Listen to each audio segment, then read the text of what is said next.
అండి అందరికీ నమస్కారం. నేను మీ జబర్దస్త్ రేజింగ్ రాజుని. ఏమంటే మీకు ఒక మంచి విషయం ఒకటి చెప్పాలండి.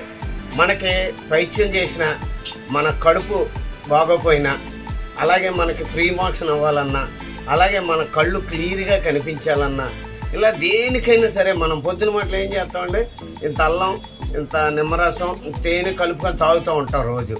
అలా కాకుండా నేను ట్రై చేస్తున్నాను, చాలా బాగుంది.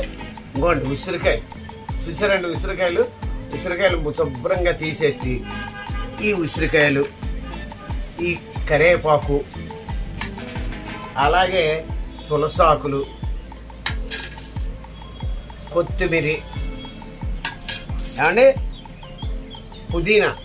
పుదీనా శుభ్రంగా దేనికి దానికంటే మనం ఏం చేయాలంటే నీట్గా తీసుకొని శుభ్రంగా కడుక్కొని పక్కన పెట్టుకోవాలండి.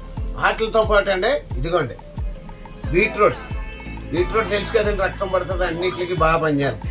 దీనికి తోడు క్యారెట్, ఈ ఉసిరికాయలు, కరివేపాకు, తులసాకులు, కొత్తిమీర, పుదీనా ఇవన్నీ కూడా అంటే శుభ్రంగా జ్యూస్ తీసుకొని, ఆ జ్యూస్ తీసిన తర్వాత అప్పుడు మనం ఐస్ క్యూబ్ల కింద తయారు చేసుకోవాలంటే వీటిని మనం ఫ్రిడ్జ్లో పెట్టుకుంటాం కదా, ఆ ఫ్రిడ్జ్లో జాగ్రత్తగా వేసుకున్నాం అనుకోండి ఐస్ క్యూబ్ల కింద తయారవుతాయి.